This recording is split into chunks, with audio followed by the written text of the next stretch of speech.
Hello friends, आज हम बात करेंगे हैंडस्टैंड पे। हैंडस्टैंड कैसे करना चाहिए, किन चीज़ों पे हमारा फोकस होना चाहिए, ये सीखने के लिए कौन सी चीज़ें हमारे माइंड में क्लियर होनी चाहिए।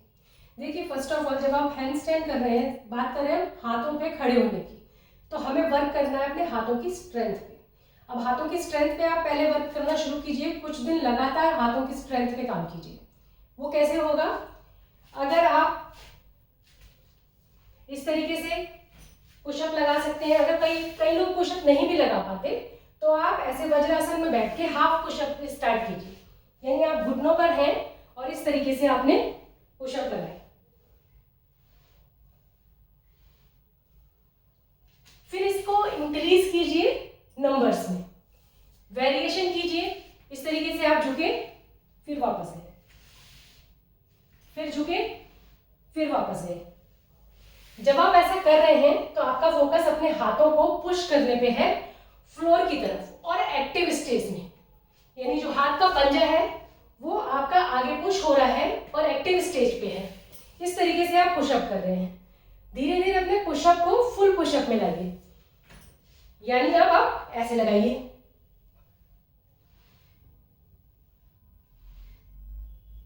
ये लगाइए।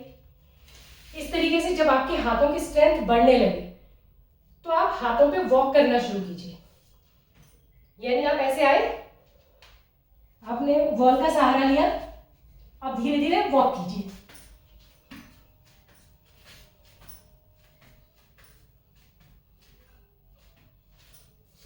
यहां पर रुकिए, जितना आप रुक पाएंगे हाथों में उतनी ताकत बढ़ेगी। फिर वॉक कीजिए,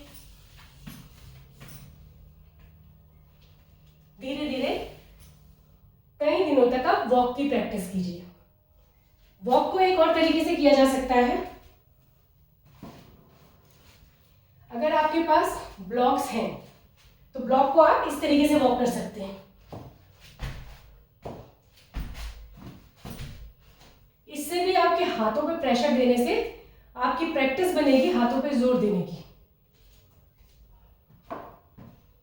जब आप हाथों की कुछ मेहनत करें तो कलाई रिस्ट को घुमाइए, हाथों की एक्सरसाइज कीजिए, इनको रिलैक्स कीजिए, जिससे ये प्रॉपर वेट ले पाए। धीरे धीरे आप रियलाइज करेंगे आपके शोल्डर और हैंड्स में स्ट्रेंथ आने लगी है। अब हम हैंड स्टैंड स्टार्ट कैसे करें? जब आप हैंड स्टैंड स्टार्ट कर रहे हैं तो देखिए आपको क्या करना है, आप वॉल के सपोर्ट से कीजिए। वॉल के सपोर्ट से आप जंप की स्टार्टिंग कीजिए, यानी जंप करने की कोशिश कीजिए। वो कैसे करेंगे? आप इस तरीके से आए, आगे बढ़िए, एकदम रनिंग वे में आपने इस तरीके से ऊपर की तरफ जंप लगाया। और जरूरी नहीं है आपका फर्स्ट अटेम्प्ट में जंप हो भी जाए, लेकिन हाथों को एक्टिव रखते हुए आपने जंप लगाया और वॉल के सपोर्ट से आप रुक गए। आप फिर आगे हटाइए, अपने पैर को आगे लाइए, फिर पीछे जाइए। इस तरीके से प्रैक्टिस कीजिए। लगातार वॉल सपोर्ट से प्रैक्टिस करने से भी आपकी प्रैक्टिस बढ़ेगी।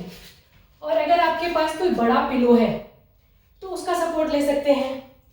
आपके पास योगा व्हील है तो उसका सपोर्ट ले सकते हैं। इसका सपोर्ट हम कैसे लेंगे? यानी आपने व्हील को दीवार की साइड ऐसे लगाया, उसके बाद आपने व्हील पे अपना सिर, मैं आपको घुमा के दिखाती हूं मैट को।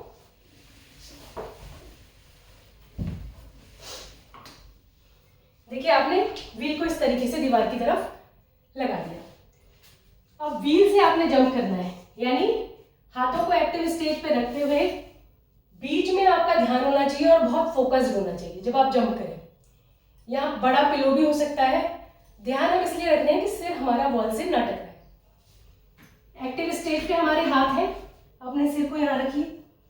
अब आप दोनों पैरों से जंप करने की कोशिश कीजिए, यानी हाथों पे वेट देते हुए, बीच में अपना फोकस रखते हुए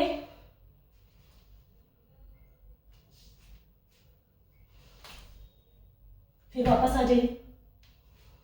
इस तरीके से प्रैक्टिस कीजिए हाफ की। जब आपसे हाफ होने लगे तो पैर सीधे कर दीजिए और यहां रुकने की कोशिश कीजिए।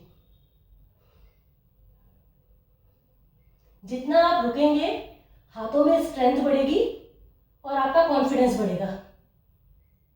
विदाउट सपोर्ट करने के लिए।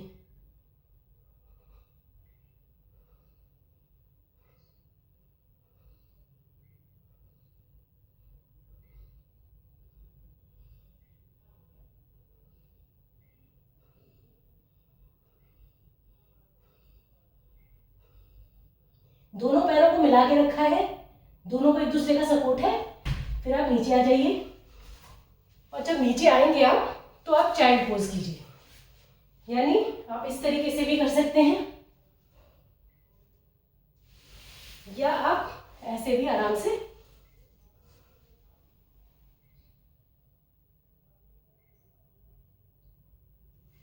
थोड़ी देर अपने सिर को फ्लोर की तरफ करके रोकिए। इससे ब्लड सर्कुलेशन वापस नॉर्मल होगा और आप दोबारा कर देंगे। इस तरीके से रेगुलर प्रैक्टिस कीजिए, धीरे धीरे स्ट्रेंथ बढ़ेगी और आप इजीली विदाउट सपोर्ट भी कर पाएंगे।